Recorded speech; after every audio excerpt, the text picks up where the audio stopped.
Good to see everyone filing in. We'll start in a couple minutes.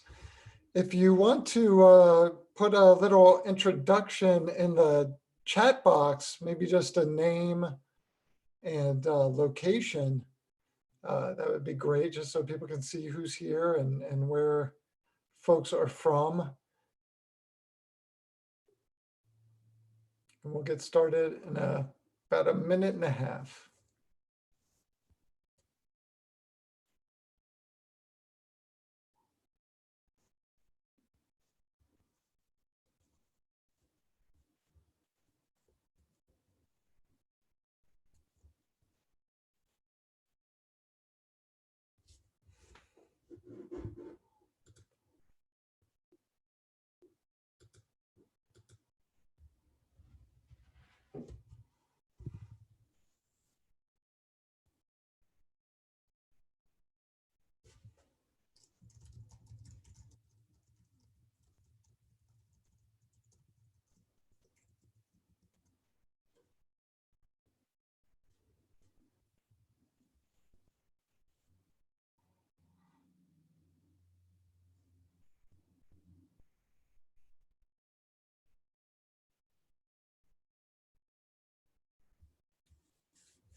All right, well, it's about 2:01, so I think maybe we should go ahead and get rolling. We have a lot to do in the next 75 minutes, and in fact, we're gonna pack an entire semester-long course about poverty, class issues, and education into 75 minutes. We're just gonna squeeze it in there, but in order to do that, we need to get rolling here. So I want to welcome you all to this webinar.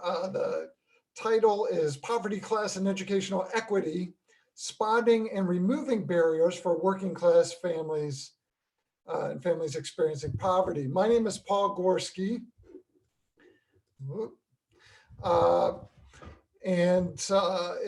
If you want to post anything on Twitter during the session or contact me afterwards, you can get a hold of me there and my website there, equityliteracy.org. So why don't we go ahead and just jump in here.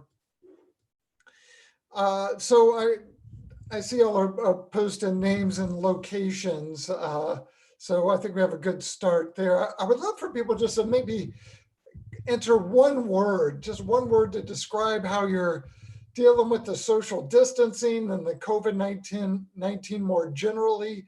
What's just a word for something you're bringing with you to this webinar? Anybody want to share a word in the chat box?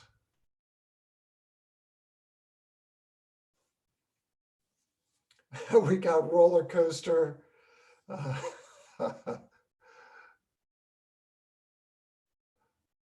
Groundhog Day, cognitive dissonance.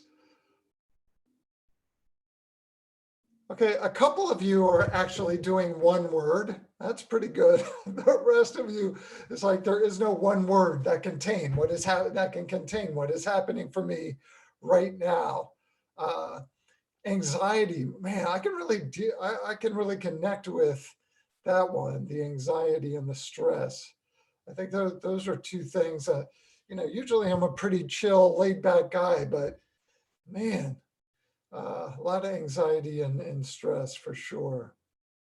So thank you all. So one of the things I did for this little online workshop here is at the end, I am going to work in a little bit about things to think about related to COVID-19 and this topic.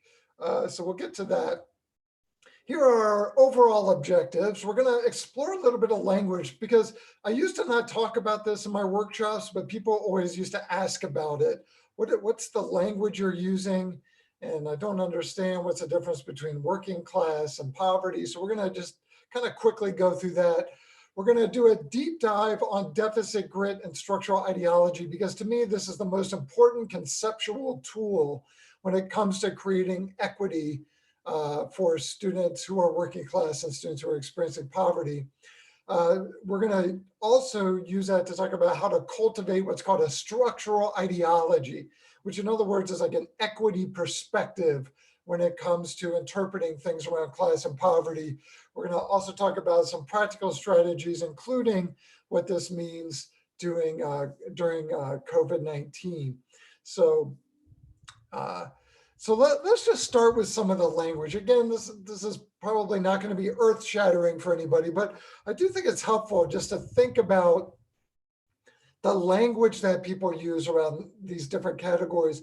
And, I don't think it's not necessary that everyone uses the same language, but this will help you at least understand what I'm talking about. Now, first of all, people often talk about socioeconomic status as these distinct categories of socioeconomic status. Really, it's a continuum, and sometimes there are people kind of moving in and out of them. So I might be working class, and then COVID-19 comes along, and I'm getting less hours at work, or I've been laid off, and suddenly I'm experiencing poverty, that sort of thing. But another thing is, of course, that it's relative based on where we live. There are some places in California that are a lot more expensive than other places. So there are some places where a certain income might go further than it would in some other context. And that's why, the US government talks about poverty in terms of a poverty line, which is based on a certain level of income. I don't know how many of y'all know where that level comes from. It's actually comes from this old model, I believe from the 1950s, where basically what they did was they took how many people are in the household, how much would like a basic, how much would it cost just to provide a basic subsistence level of food for that family? And they multiplied that by 3. Basically, that's the way that the poverty line is calculated in the US. The problem is that it can't completely be defined that way because there are a whole bunch of other factors that are playing in, what other expenses somebody has. And let me ask you all this. So that poverty line was sort of calculated at a time when food was one of the biggest expenses for people. So this is back before the kind of mass production that happens today, and a lot of food production was on small farms. What are some expenses in your life right now that are bigger than food as an expense? Put something in the chat box about that. Rent is a good example. Housing, student loans. What about childcare? Is anybody paying for childcare? Huge expense, right? So actually sociologists, when they've sort of come up with a way to think about, what is a kind of a way that we can apply to everybody? How can we sort of calculate poverty? Basically, they look at it in a slightly different way than a kind of poverty line, and then you just add up all the expenses and the income, and can the income cover the expenses? And in the end, it's about access to resources, and it's about, does my access to resources give me sufficient, do I have sufficient access to resources to cover my expenses? So I'm just going to go through these. Again, I'm coming at this from kind of a social science perspective. So I'm kind of rejecting that there's just a dollar amount we could put on it.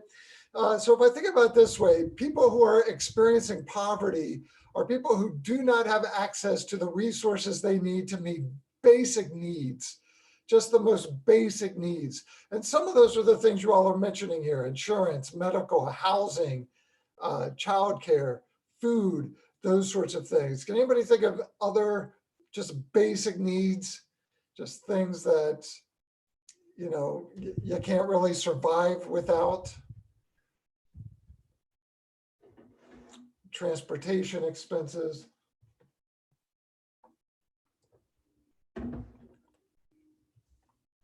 Now, safety, okay, right. So one thing that there are a lot of people who want to talk about poverty and kind of this, I would say, kind of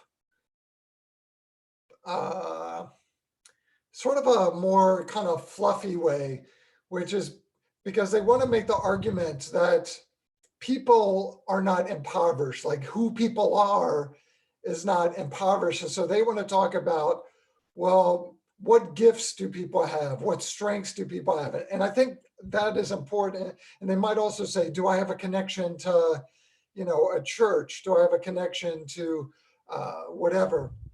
And so people talk about spiritual poverty. Ruby Payne has now started doing workshops about emotional poverty. So if the deficit ideology wasn't thick enough before, emotional poverty, um, other kinds of poverty, I do think it's important to consider whether people have family connections, spiritual connections. But me having spiritual wealth does not pay my car payments or my rent payments. So I think we have to separate those things out. What we're talking about, people experiencing poverty, are people who cannot meet their basic needs with the income that they have or the wealth that they have. Okay, so yeah, and someone just typed in livable wage.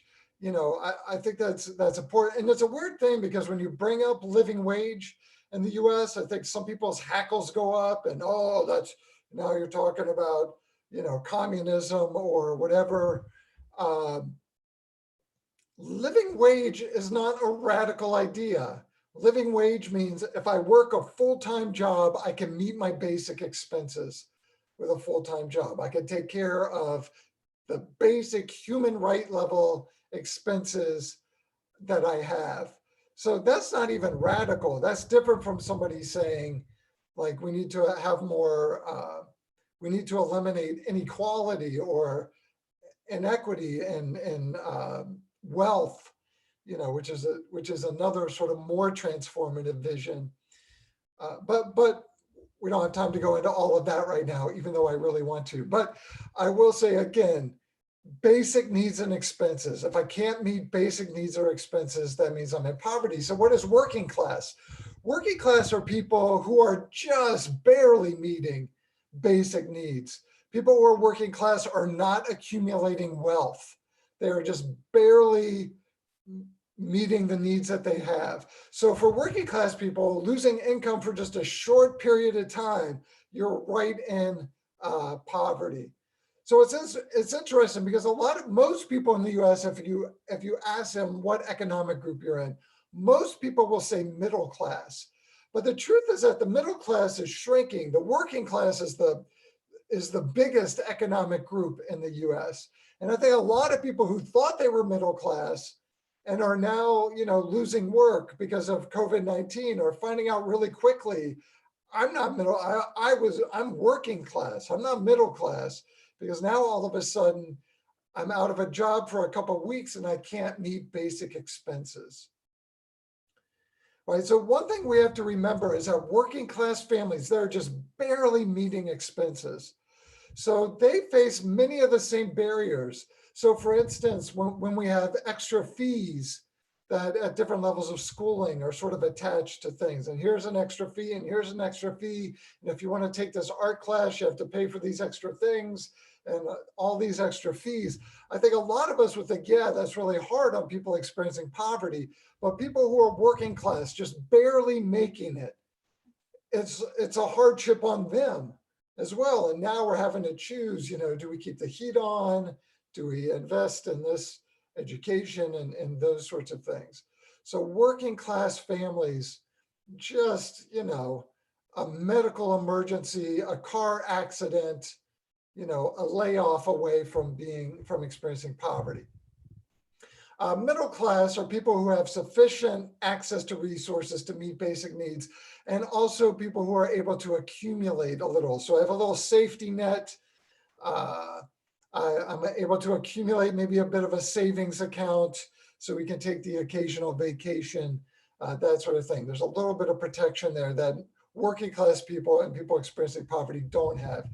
And then there's sometimes people call this upper middle class.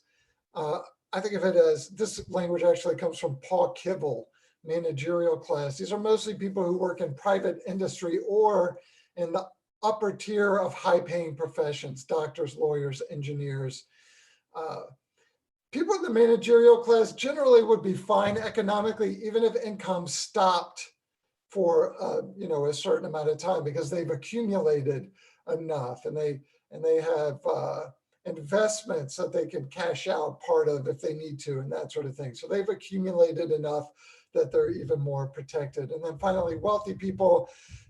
Generally, wealthy people are in a position where they don't have to work because their existing wealth is enough to create the wealth that they need to live on. Now, that doesn't mean wealthy people don't work. Most wealthy people do work, but they could choose not to work. Their wealth is enough, is their money is just basically by sitting there earning enough money that they could get by just on that. Okay. So, and by the way, people who are wealthy, vast majority of those people were born into wealth. It's way less likely for somebody to be born in the working class and become wealthy, than someone born wealthy to end up dying wealthy. Wealthy people probably play the biggest role in policy development and political lobbying because they are the ones funding, they and their organizations are the ones funding lobbyists. So, you might have people who never know what it was like to go without a meal, making decisions that are going to affect, policy that's going to affect everybody else. Okay, so if you're thinking, I said before that most people in the US think they're middle class. And I think this is in a way purposeful. If you hear political debates, rarely do they talk about people experiencing poverty. Maybe they talk about working class people, but the term you hear much more often is middle class. What are we going to do for the middle class, middle class, middle class, middle class? And it creates this perception that everybody's in the middle class. And again, the middle class is actually shrinking. The wealth is more and more concentrated, above middle class people, at the wealthiest people, and the working class and people experiencing poverty, that group of people is actually growing and expanding, especially the group of people that's working class. So one common measure is, how many months could you or your family go without income before you would be in poverty? And some social scientists argue, just as a way to kind of play around with it, that if it's less than 1 month, you're probably working class, not middle class. Again, this also has to do with where you live. Are you living in a place where there's, where housing is super expensive and all those other things? So when we're thinking about equity and we're thinking about this sort of socioeconomic hierarchy, a couple of things we want to look at. One is how our institutions contribute to that disadvantage. I mean, one of the challenges about thinking about this is a lot of the roots of the disadvantage exist outside of our spheres of influence. If I think of my sphere of influence as the educational institution in which I work, in my role as a teacher or an instructor or a professor, in my role as an educator, I don't have the power to eliminate wealth inequality by myself. I mean, we all should be organizing and working on that as an issue. So some of that is coming from outside my sphere of influence. So then my question is, well, the disadvantage that's created by gaps in access to healthcare, access to healthy food, access to safe and affordable and stable housing and those sorts of things, how are our institutions contributing to that by setting up policies, practices, institutional cultures that are kind of piling on around those things? And then the flip side of that question is, how do our institutions advantage people who do have economic resources? What are the things we have in place that actually piled onto the advantage. And this, and in a way, those are kind of two sides of the same coin. But I think sometimes we get kind of fixated on how is this impacting the most economically marginalized people. But we also have to look at it like, how is this system set up to actually benefit people who have economic resources? We'll talk about some examples of that. Okay. So think about, just as a way to kind of brainstorm these up front. So disadvantaging people who are already economically marginalized. So think about those of you who work in kind of the P12 realm, or work mostly with people who are working or attending school in the P12 realm. You have, pay to play learning opportunities, things like field trips or courses that have fees attached to them or whatever, other kinds of fees and expenses. You have things that cost money that are like social benefits. So that would be things like, I can go to the prom, I can buy the yearbook, I can afford school photos, I can, I can afford, the football camp in the summer, or the traveling soccer team in the summer, so that I have a better shot of making the team, in school. If you look at higher ed, there might be, costs of learning materials. How much do textbooks cost? Charging for parking, which, if you're at an institution and you say you're attending to economic equity, you should not be charging for parking, because who is that going to advantage and who is that going to disadvantage? Yeah, we have this example of AP exams. That's a great example too. Any other examples you could think of? I know you're in different, kind of working in different levels of education. What are some examples of policies and practices that might disadvantage people who, not that we've created them in order to disadvantage people experiencing poverty, but that might recreate the disadvantage that they're experiencing outside of schools? Can anybody think of any other examples of that? High cost of textbooks. I think institutions of higher ed, there needs to be a limit. You need to tell instructors, you cannot require more than this amount of cost for resources for your class, because there are students who want to pursue a particular major, who are not pursuing that major just because the textbooks are $200, $250, something like that. Campus food options, that's such a great example. Such a great example. I've worked at several different universities, and that was true there, especially if you want healthy food. Like, maybe I can afford to buy a bag of chips, but if I want some kind of healthy meal, it's like there's this salad and with lettuce and tomato and maybe a little bit of onion in this little plastic container with one thing of not very good salad dressing, and you're going to charge me $8 for that, that sort of thing.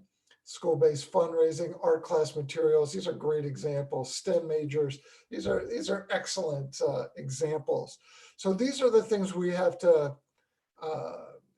sort of look at closely. How are we distributing access and opportunity within our institutions?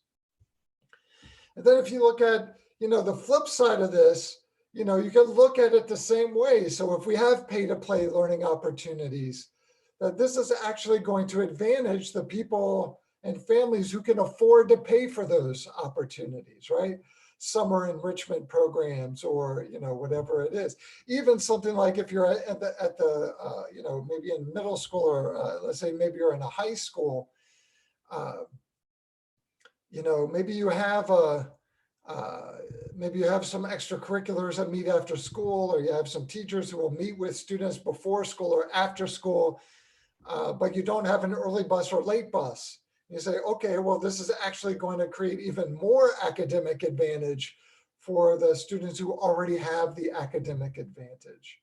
And so that's the sort of thing that we need to kind of think through. Yeah, service is available only during business hours. Christy, that's an excellent insight too. Uh, especially I would say in community colleges, other institutions of higher ed, uh, for students where people are working all day, and coming to school at night. And in the K-12 world as well, for parents who are looking for support or services who might have to work 2 or 3 jobs. Okay. So I want to move on and talk about something called poverty ideologies. Now, this has a kind of a history in research that a sort of body of knowledge that's often called poverty attribution theory. So what is poverty attribution theory? Poverty attribution theory is this research that started in the 1960s. Some of you might know the name Joe Fagan, who also wrote a lot about race and racism.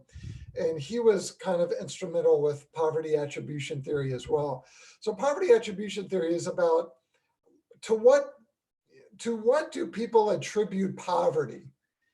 And some people say, well, I attribute poverty to people who are experiencing poverty being lazy. That's one end of it. So someone else might say, well, I attribute poverty to structural conditions and the lack of living wage work. And that's it. And people studied that because what they were interested in is how does their ideological perspective inform what they're willing to support policy-wise. So people kind of took that and reframed it to think about education. So then it became about how do educators interpret educational outcome disparities across socioeconomic status. And this kind of became this idea of poverty ideologies. And this is kind of one way to think about this. So let's say I ask you a question like, why on average do students who are experiencing poverty not do as well in school as their wealthier peers? So it's just a very basic question. Now, people's answer to this question are going to be very different depending on what their ideological perspective is. In fact, if you're in a position where you're hiring people, hiring educators, this is a great interview question, because you can get at somebody's ideological view about poverty just from how they answer this one question. If we're, another question you could ask, especially if you're in higher ed, why on average are people experiencing poverty less likely than their wealthier peers to attend or finish college? That's a great question to ask in an interview for someone who wants to work at a community college or some other institution of higher ed. So think about somebody who's, well, let me roll this back a second. If I just went out and interviewed 100 people in your community, not in your educational institution, but just in the broader community where you live, and I posed this first question, why on average do students who are experiencing poverty not do as well in school as their wealthier peers? What do you think the most common responses would be? Just a random selection of 100 people. What do you think the most common response would be to that question?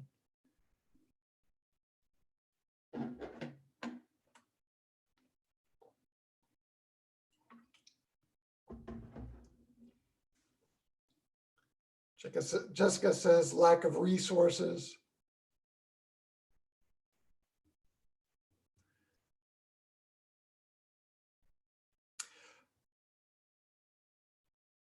Yeah, I think those of you who think that if you went and surveyed the first 100 people you came across about this question, I think most of you are being a little bit delusional about what the most common responses would be. The most common response research shows is they don't value education. What Christy said. The least common response is systemic inequities. The least common response is research is showing, and when people have surveyed educators about this, what they have found is that the most common response is, here are things that are wrong with those students. They don't value education. The parents aren't invested in their learning. They don't have enough grit and resilience. Those are the most common answers. And there are liberal-minded, well-intentioned people who are naming that answer. That's called deficit ideology. The most common response is identifying the source of that problem within communities experiencing poverty. The least likely responses are structural conditions. They don't have access to food. They don't have access to whatever, wealth inequality, those sorts of things.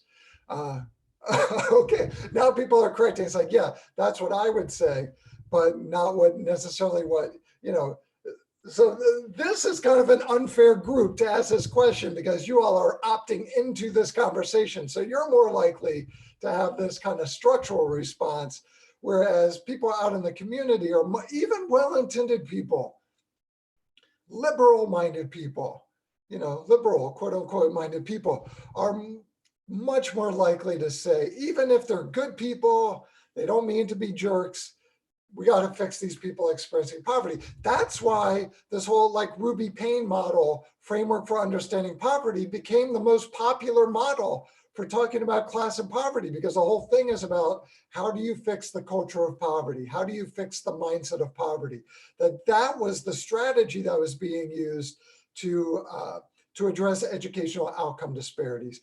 Well, of course, that did not work. That did not work at all, and that can't work. But that's called deficit ideology. And what's interesting is that at the K-12 level, I haven't seen this in higher ed, at the K-12 level, basically what the research shows is that you can predict how effective a teacher will be working with students experiencing poverty based on how they answer this first question. That's why it's such a good interview question. So if I ask you this question and your impulse, your first response is to talk about what's wrong with people experiencing poverty, what the research shows is that that is the best predictor of who is going to be the least effective teachers teaching students experiencing poverty. It doesn't have to do with a strategy. It doesn't have to do with a pedagogy. It's purely ideological, purely ideological. That's why this is so important. So, and the flip side of that is, if people respond to that question with, if their impulse is, what are the challenges and barriers? What are the inequities? What are the structural inequities? That those teachers tend to be the most effective teachers because they're tapped into what their students are up against. They're tapped into making sure they're not reproducing that in their own institutions. So there's this question about how do we start to re-educate? We're actually going to do a whole thing about that here in a second. Okay, so I think about this also in terms of, my people were Appalachian coal miners. This is my grandma Wilma, my mom's mom. And, this is kind of the root of, the ideological starting place. Because, I'm sure many of you have heard from an authority figure, or maybe even you've said this to students before, something like, you can achieve whatever you want if you just work hard enough. Right? Many of us have heard that from a teacher. Many of us have probably said that to students. And the reality is, this is the ideological starting point. This is the shift we have to make. The reality is, that's just completely untrue, that anyone can achieve whatever they want if they just work hard enough. That's just not true. There's no evidence. There certainly are individual people who start who are born into families experiencing poverty and do tremendous things. But on average, that's just basically not true. And saying that completely erases that wealth inequality, gaps in access to healthcare, and that sort of thing. Most people who are born into poverty are going to die either in poverty or as working class people.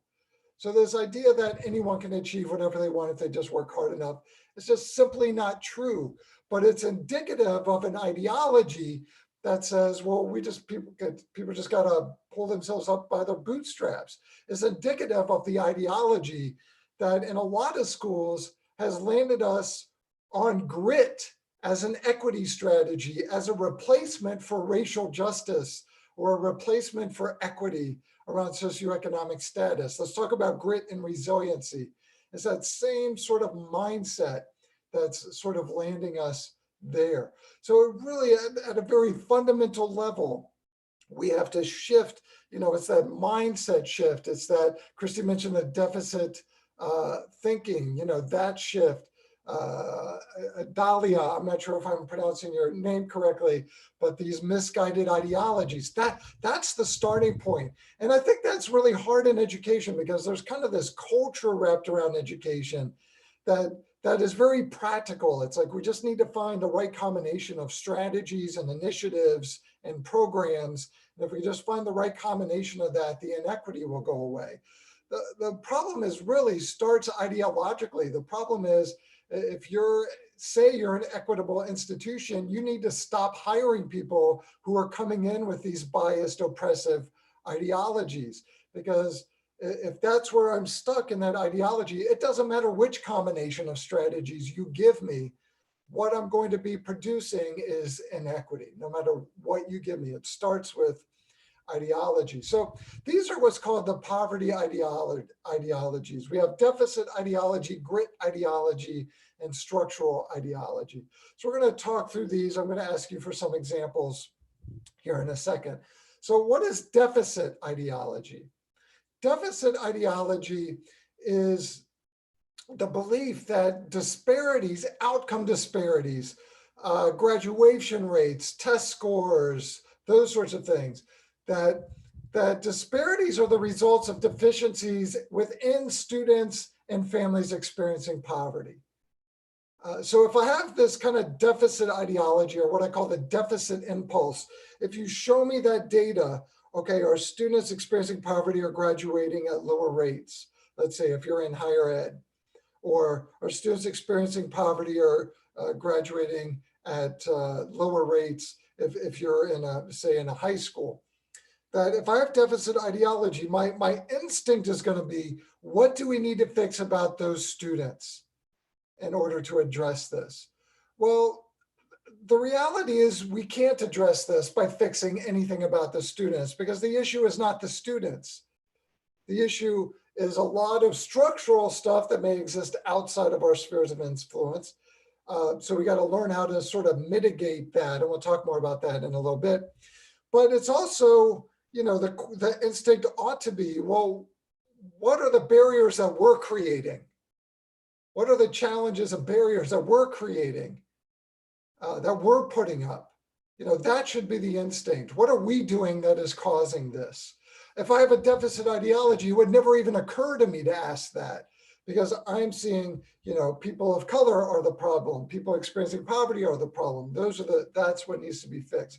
So people with a deficit ideology ignore barriers, inequities, biases, stereotypes, and the focus is on fixing or adjusting the cultures, mindsets, behaviors, resilience, or dispositions of students who are marginalized. Now, if you look especially at the K-12 level, you can see a lot of sort of programs that are really popular right now that kind of serve this function. A lot of the ways people think about social emotional stuff, emotion regulation, that sort of thing. We have to address discipline disparities by fixing by fixing the behaviors of students experiencing poverty or students of color. But the research actually shows that those disparities actually have nothing to do with the behaviors of students. They have to do with the biases of educators. But people, because of this deficit ideology, are so fixated on fixing the students that it doesn't even occur to them, well, maybe this is something that we're doing. The only way to solve discrepancies in the K-12 world about who's being suspended or expelled across race, the only way to fix that is to eliminate the racism that is going into discipline policy. But I can't think of a single school whose primary strategy for addressing that disparity is eliminating the racism. And almost all of those schools, the strategies are about how do we adjust the behaviors of students? How do we help these students get their emotions under control, right? That's what deficit ideology lands us on, are strategies for fixing inequities that actually create more inequities. So we want to avoid this deficit ideology. So I want to ask you all, what are some comments or beliefs that you've heard from colleagues that you think reflect this kind of deficit ideology, where they're really identifying the source of the inequity or the bias, or the source of the discrepancy or disparity within communities that are experiencing poverty? Or if you want to give an example of communities of color, English language learners, anyone. Here we're focusing on poverty, but if you want to give a different example, let's go for it.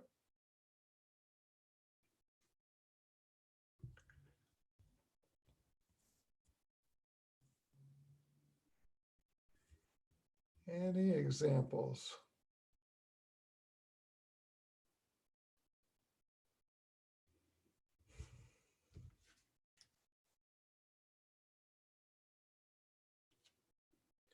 Got my little timer here.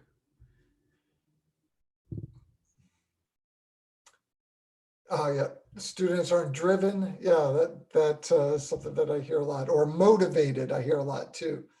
That students don't come to school motivated to learn, that sort of thing.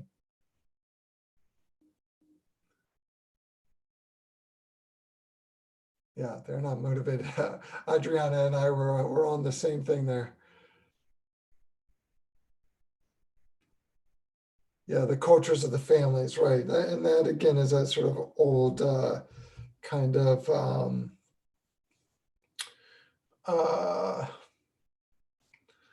culture of poverty, mindset of poverty thing.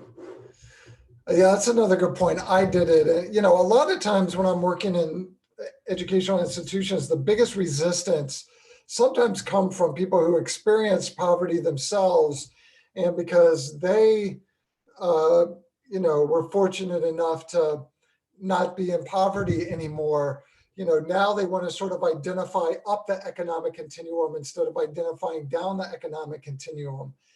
So they have this sort of need to all of a sudden kind of adopt this oppressive narrative. It's really kind of an interesting thing that happens. So, okay, great example. So we don't want deficit ideology. Moral of the story: get the deficit ideology out there. And I will say, just as a basic point, equity is not compatible with deficit ideology. So if there is any deficit ideology in your sphere of influence, it is impossible to create equity in that sphere of influence, because deficit ideology is misidentifying what the equity problems are that we need to solve. Now, grit ideology, I put a picture of grits on there because, I'm from the South, and I think this is the only kind of grit we should be talking about in education. But grit ideology, in a way, is a kind of deficit ideology. Grit ideology is, maybe I acknowledge that students experiencing poverty cope with inordinate amounts of barriers, but instead of removing or mitigating those barriers, the question is, well, how do I help them become more gritty or resilient against the barriers? Now, in some ways, I think the conversation about grit is on its way out in education, thank goodness. But I will say that what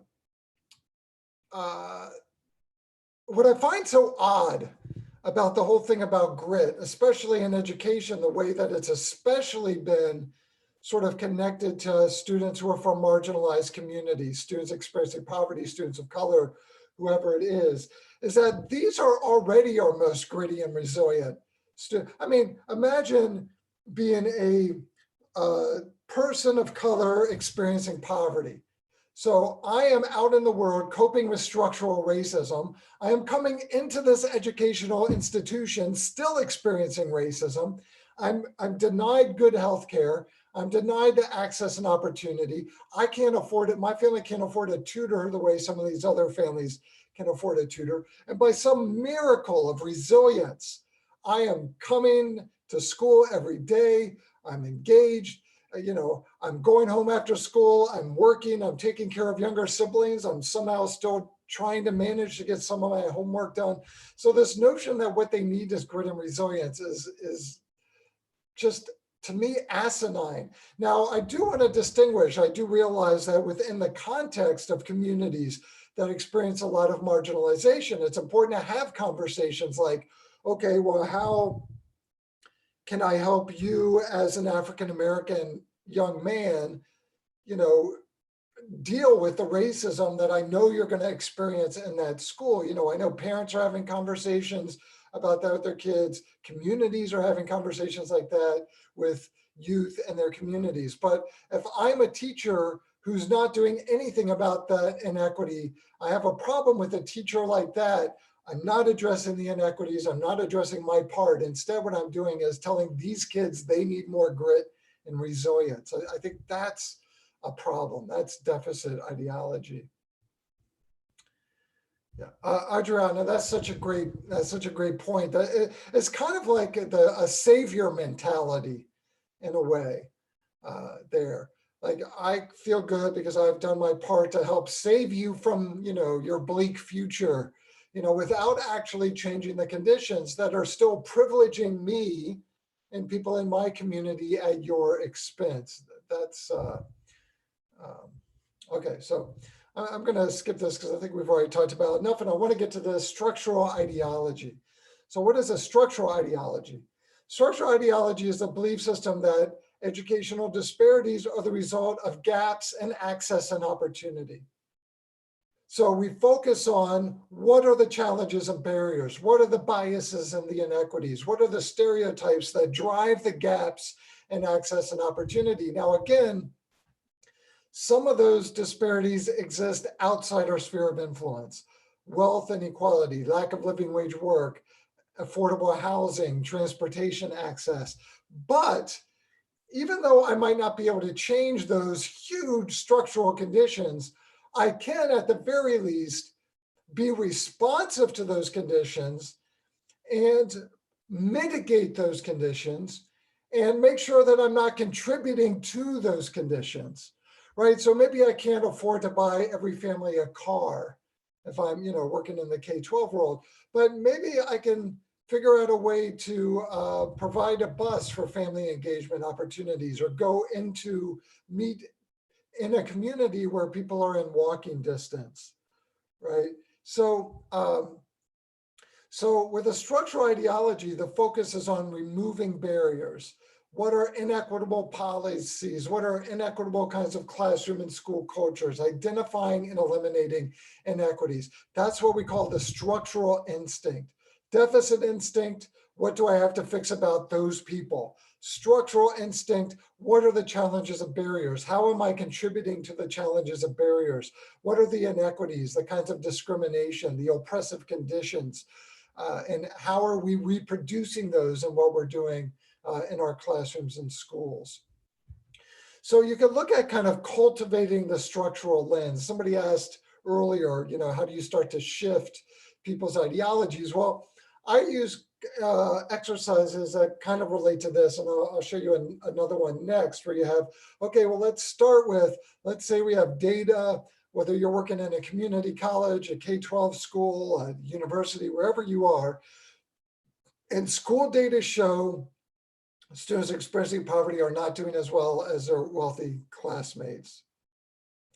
So you can actually practice this. You can say, okay, if I'm analyzing this through a deficit lens, how am I going to interpret the problem? What we want to do, this is the shift that needs to happen, is how I interpret the problem.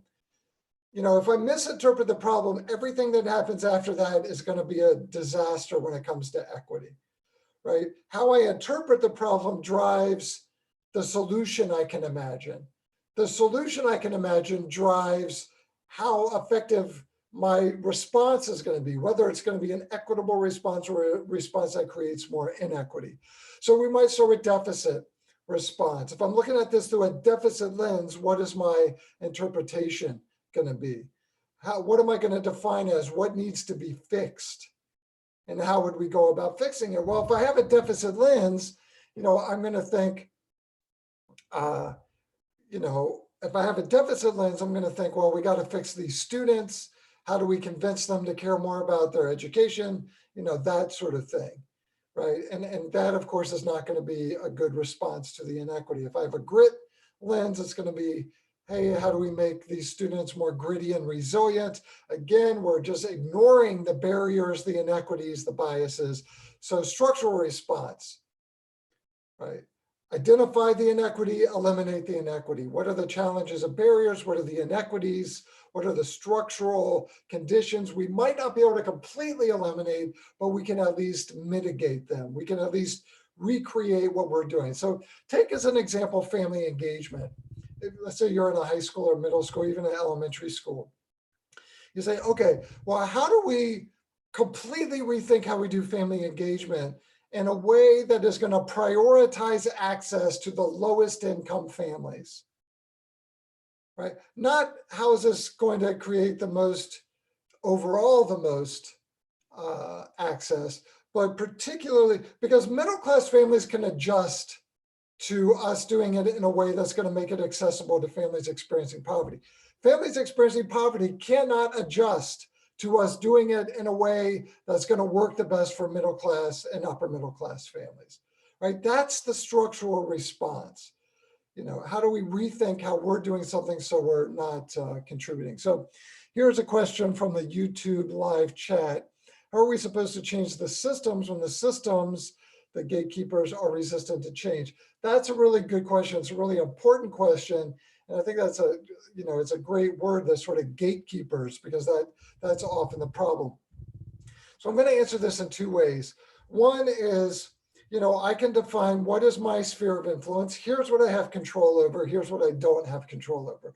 So my starting point is to distinguish those things and say, okay, what I'm going to focus on first is everything I do have control over. And how, even if the gatekeepers don't have this structural lens, that doesn't mean I can't have this structural lens within my sphere of influence and what I'm doing. Then you say, okay, well, I'm not feeling too happy with that because maybe I'm changing what's happening in my classroom, but these kids are all still experiencing this damage outside of my classroom. So I think, I think sometimes the biggest challenge is making progress around this in schools where leadership is not on board. So I think one strategy for doing that is to say, okay, who is the person who's furthest up in the power structure, who's open to having a different lens on this? And we're going to work that person. We're going to work that person because that person's got the ear of the next person up in the power structure. We're going to work that person and prepare that person to take this up the power structure. Okay, so who's the next person up the power structure we can work, and who's the next person? I think if we spend all of our energy working the people we know can just be dismissive of us, everyone's going to burn out and that sort of thing. I know this sounds tedious and it sounds hard, but that's the reality. Dahlia makes this point about mental health services. I think that's a really important point too. Again, I think some people look at it in terms of what is going to be the best overall. The problem is, although I would say even middle-class families probably don't have all the mental health supports they need, they generally have health care where they can, get that. It's the kids who are the most disadvantaged who don't have that.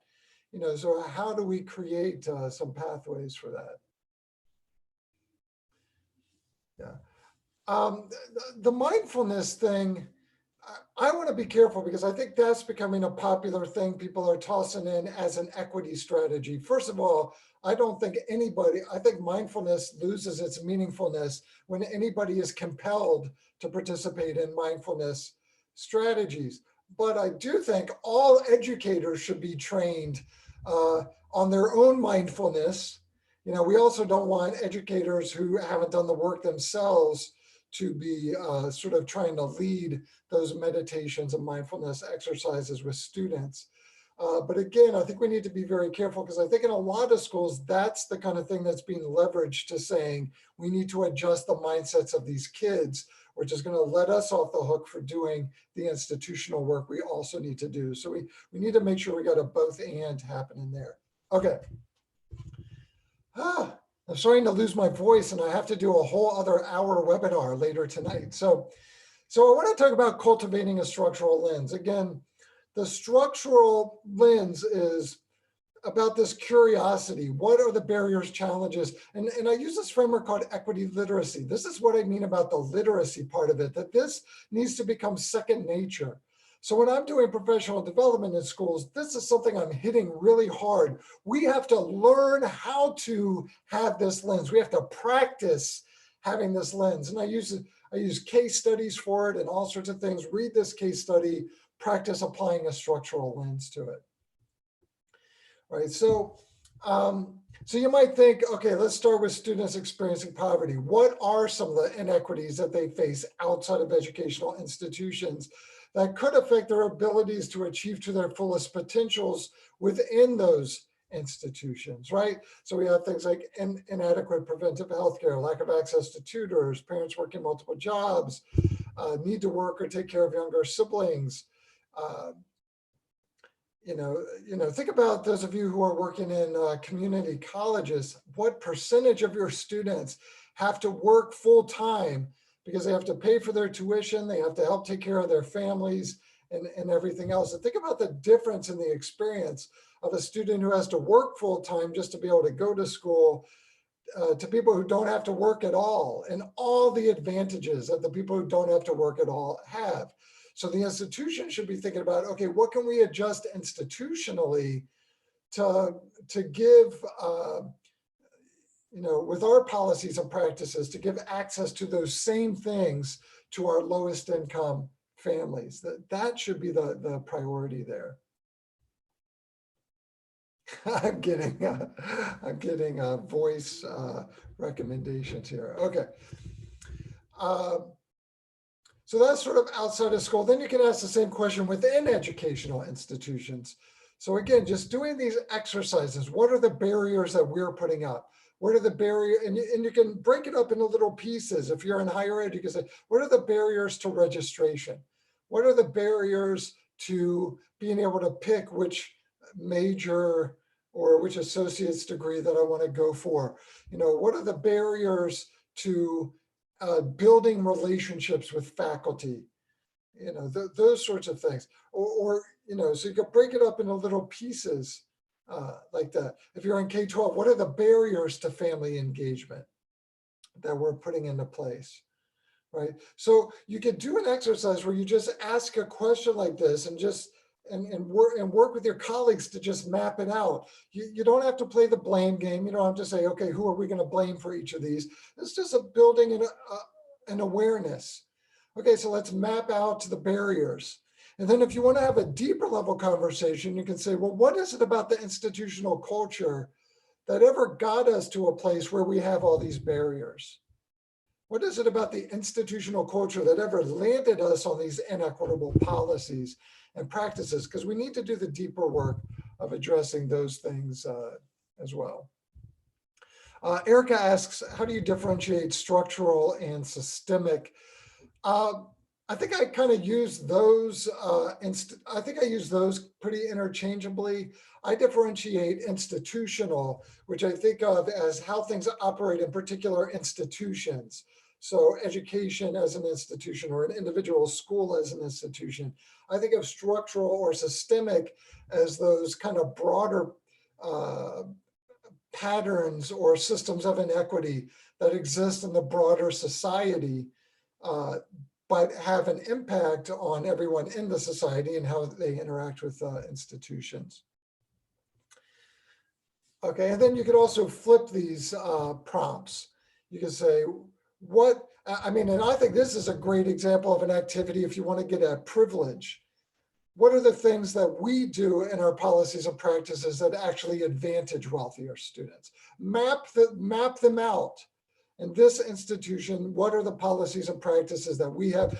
Not that we designed the policies and practices purposefully to create the advantage, but we created the policies and practices through our imperfect ideologies. And now if we look pretty closely at them, we can see that this is the impact they've had. If, if you're in a K-12 institution, you have a student, like a student conduct handbook. That's a great place to use this lens. Let's go through the student conduct handbook and look at places where we have this advantage or disadvantage playing out. That's one way to create. And then you can do these other sort of thought exercises. Like I often do this one where I'll say, let's say that you have a student, doesn't matter whether you're in higher ed or K-12. Let's say you have a student who is, the students from a family experiencing poverty. And let's say the student is doing pretty decently in class, but is not turning in homework. Now, if I start with a deficit lens, them not doing their homework, I'm going to, the presumption I'm going to have is they don't value this. I know I've worked with teachers before who seemed like they were taking it personally, like it was a personal affront to them when students didn't do the homework. I was like, man, I think you have some work to do on yourself outside of the school before you come in and get in front of these kids, if that's the way you're seeing this. But what if we flip this through a structural lens? What if we sort of put this through practicing a structural lens? And I asked you, how might I interpret this where my interpretation allows for the possibility that a student is actually making a responsible decision to not do the homework rather than an irresponsible decision? The student is making a responsible decision to not do the homework, purposeful and responsible. Okay? Well, what would that interpretation be? How might I interpret it through that lens?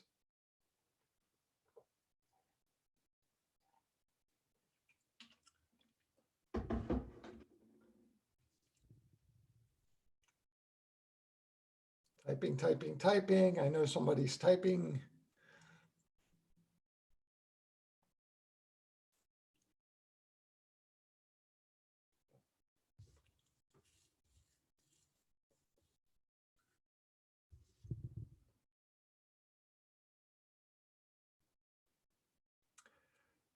Yeah, that point from the YouTube live, the root problem. I mean, that's what the structural lens gets us to.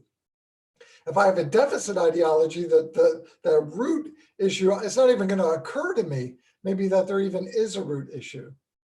Okay, so nobody seems to be responding to this question. So I'm going to, okay, here we go.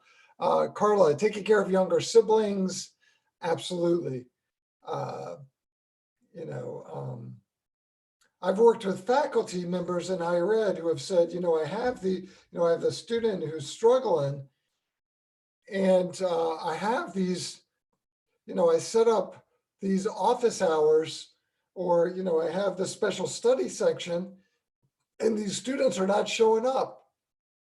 Doesn't that prove that they don't value education? And it's the same kind of thing. Well, have you asked them, do they have to work during those hours? Do they have to go home and take care of, elders and their family during those hours? Maybe they don't feel a connection with you because you have this deficit ideology, and maybe that makes them feel like, I don't want to spend one more minute with this person than I already have to spend. So we got to just sort of create this instinct in ourselves where we're not jumping to that deficit view. We can help our colleagues with that as well. Okay, so oh gosh, I'm supposed to end at 3:15, and I'm a little behind, so I'm gonna jump past a couple of things, but I do want to talk about this, what I call the distinction between mitigative equity approaches and transformative equity approaches.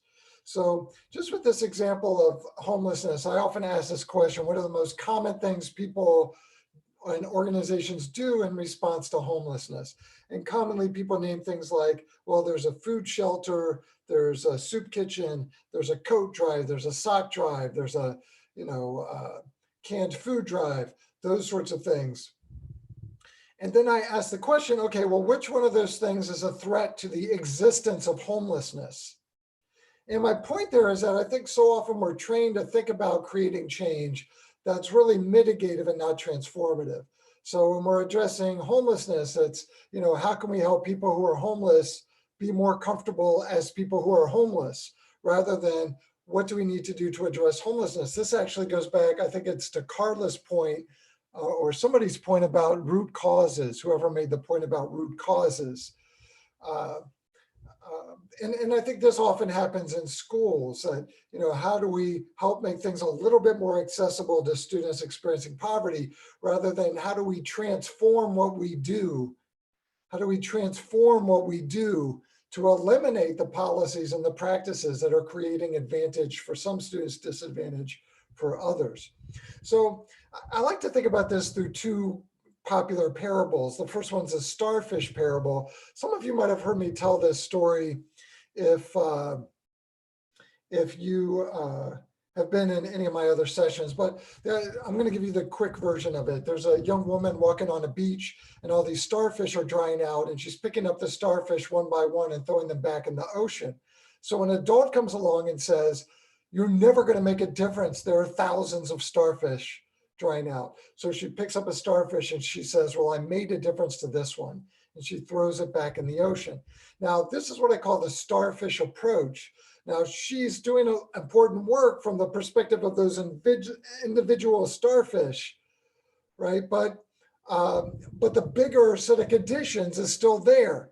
So she might save a couple of starfish, but she's not addressing the under. So when she leaves, there's just going to be a bunch of more starfish washing up on the shore, right? So there's this other parable called the babies in the river parable. And any image I found of actual babies in a river either had very religious overtones or looked really depressing. So instead, I picked a photo of a bunch of white people inner tubing in a fake river for my babies in the river photograph. So there's this baby in the river parable, shortened version.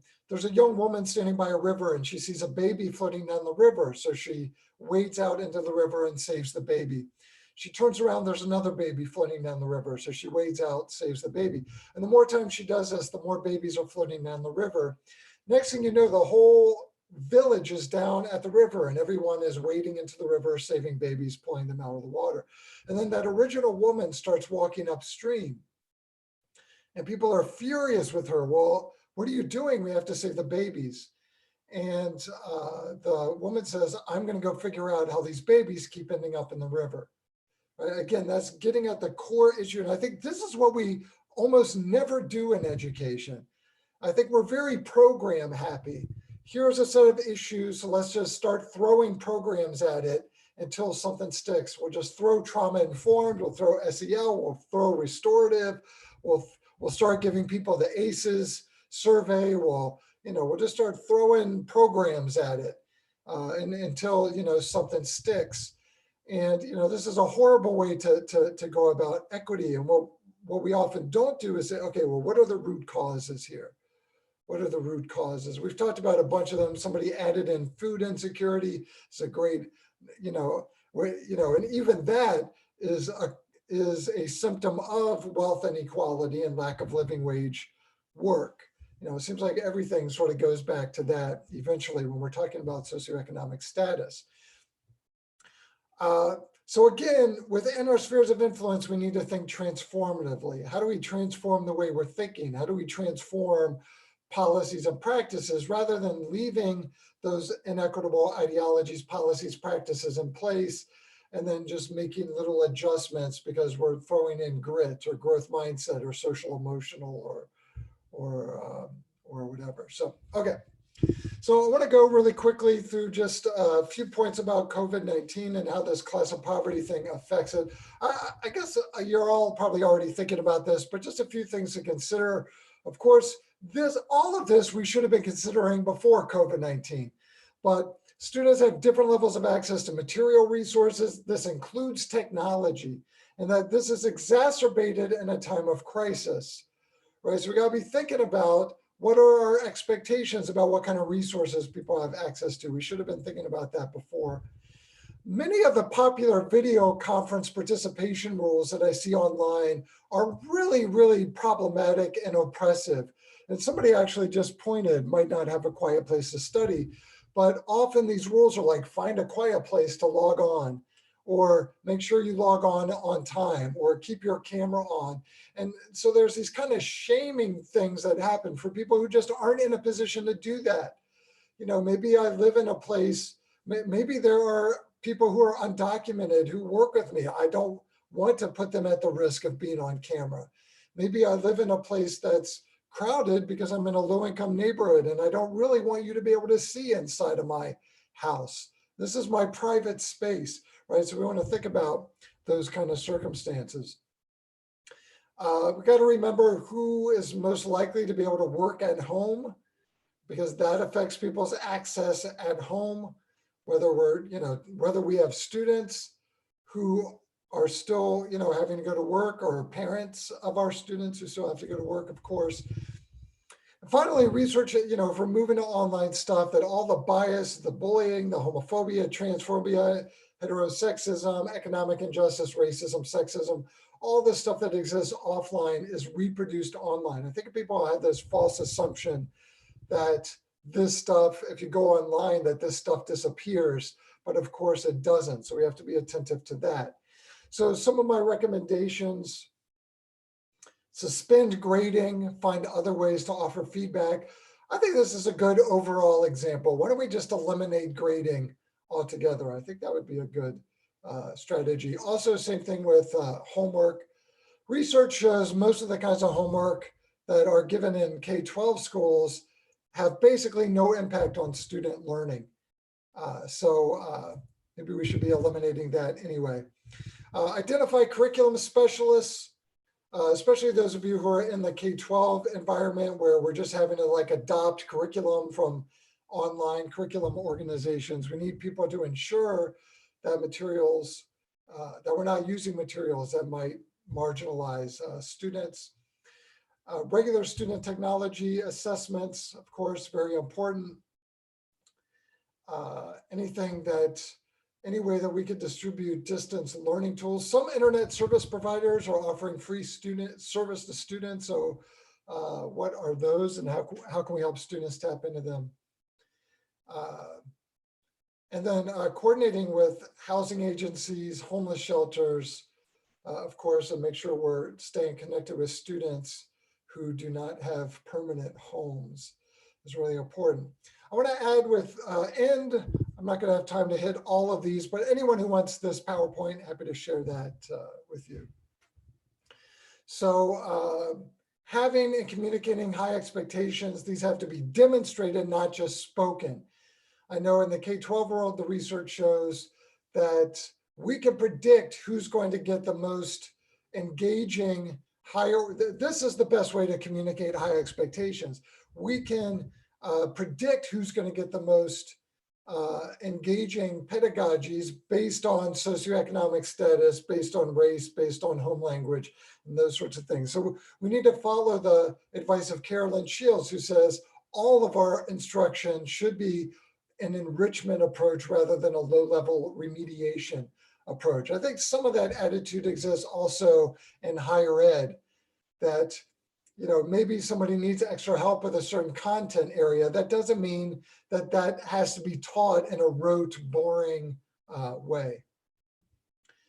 Teach critical literacy. There is a whole body of research that shows that students from families experiencing poverty who are taught critical literacy and taught to apply critical literacy in their courses do better in school, are more likely to stay in school, or more likely to feel connected at school.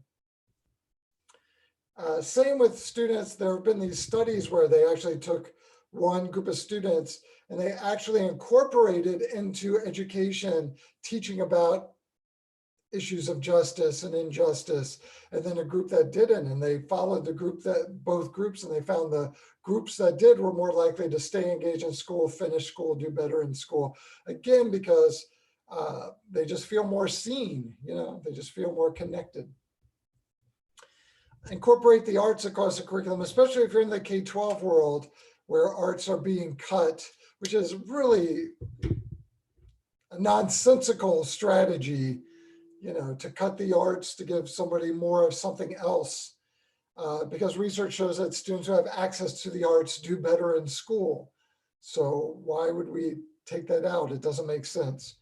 I think we've talked enough about embracing structural reject deficit, cultivating trusting relationships with students. But this means we have to earn trust. If we're relying on our formal position to get trust, remember, students experiencing poverty, along with a lot of students of color and other students from marginalized groups, they have learned over time not to trust authority figures, and with good reason. So we have to earn their trust. And unfortunately, sometimes we have to make up for how they have been treated by other authority figures, right? We have to respond to bias every time it happens. We have to never invalidate inequity claims or concerns. Avoid making students or families perform their poverty at school. I was going to do a little exercise where I asked you all how people perform their poverty. But this is something, again, I encourage you to go back to your sphere of influence and say, what are the policies and practices that we do that force students to perform their poverty? One example would be something as simple as, let's go around and say what we did on summer vacation. Another example would be, we have this program that costs money. We will give students access to it who don't have the money if they ask for access. But now I have to perform my poverty by coming to you and saying, I want to do this, but I don't have the money for it. So I have to perform my poverty to do that. Hire with equity, literacy in mind. I think we talked about that earlier. If you say you're an equitable institution, you need to be hiring people who are coming in with an equity framework. And of course, eliminate, maybe the most obvious one, eliminate or minimize fees. Fees that might seem little to people who are not experiencing poverty might be substantial for people who are, or even working class families. So, I'm going to end there. I went 1 minute over. Shoot, I guess because we have to end now, we don't have time for customary Q&A. But here's my email address if you want to ask me questions. Happy to answer them. You can catch me on Twitter if you want. I encourage you to go to the Equity Literacy Institute. One thing we have just launched is a couple of free self-paced online courses that are just like an introduction to equity and an introduction to equity literacy. The free online courses are 2 hours long. And if people are looking for professional development credit, they can log on, go through it completely for free. So check those out on my website, share them with whoever you want to share them with. That's our fun new project. So, and here is your JSPAC landing page. And like you see here, there'll be a recording of this webinar posted on the JSPAC website in just a couple of days. Or is that just one day? I'm totally lost track of time. That's tomorrow. Tomorrow. Actually, it will be sent out in 1 hour. Oh. In 1 hour, along with an evaluation for this webinar. So in 1 hour, they'll have access to this recorded. 1 hour, bam, that's like super quick service. So, so thank you, Tanet, for the invitation to do this. I had a lot of fun. Thank you all for logging in and participating. I know it's kind of a crazy time. I will email the PowerPoint so that the link, so that it can be sent along with the link to the to the recording. So I'll do that right now. Great, thank you. Thank you, everyone. We hope to have you back starting in fall. We're going to start a huge webinar series, and Paul is going to be a part of it. All right. Thanks, everyone. Bye.